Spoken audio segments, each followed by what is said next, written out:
Welcome to episode 2 داستان کربلا۔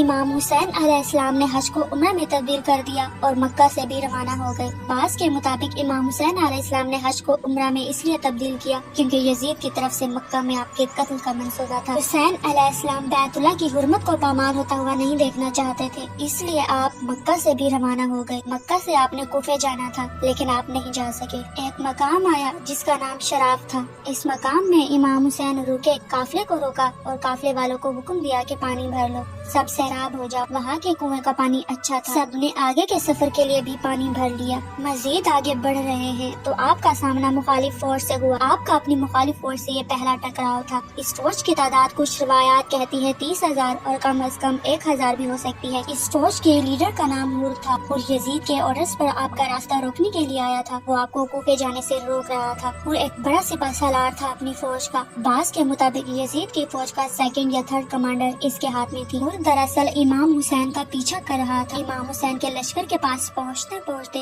ہور کی فوج کے سوار، ہور کی فوج کے گھوڑے سبھی کی پیاس کی وجہ سے حالت خراب ہو چکی تھی۔ سامنے سے لشکر آ رہا ہے۔ حسین اپنے اہل و عیال سمیت امام سروں پر رکھے تلواریں اٹھائے کھڑے تھے کہ سامنے سے دشمن کی فوج آ رہی ہے، لیکن انہوں نے ایک عجیب منظر دیکھا۔ جو فوج آ رہی ہے وہ تو ہانپ رہی ہے اور کانپ رہی ہے۔ ان سب کا تو پیاس کی وجہ سے برا حال ہے۔ عجیب صورتحال ہو گئی۔ حسین علیہ السلام جانتے تھے کہ یہ فوج میرا تعاقب کر رہی ہے۔ وہ یہ بھی جانتے تھے کہ اس فوج کو ہلاک کرنا اس وقت بے حد آسان ہوگا، لیکن فوج کی یہ حالت دیکھی امام حسین علیہ السلام نے اپنے نوجوانوں کو حکم دیا مخالف فوج کو پانی سے سیراب کیا جائے۔ اور روایات بتاتی ہے کہ صرف انسانوں کو نہیں پانی پلایا گیا، ان کی فوج کے جانوروں کو بھی پانی پلایا گیا۔ صرف اتنا پانی نہیں پلایا گیا کہ پیاس بجھے۔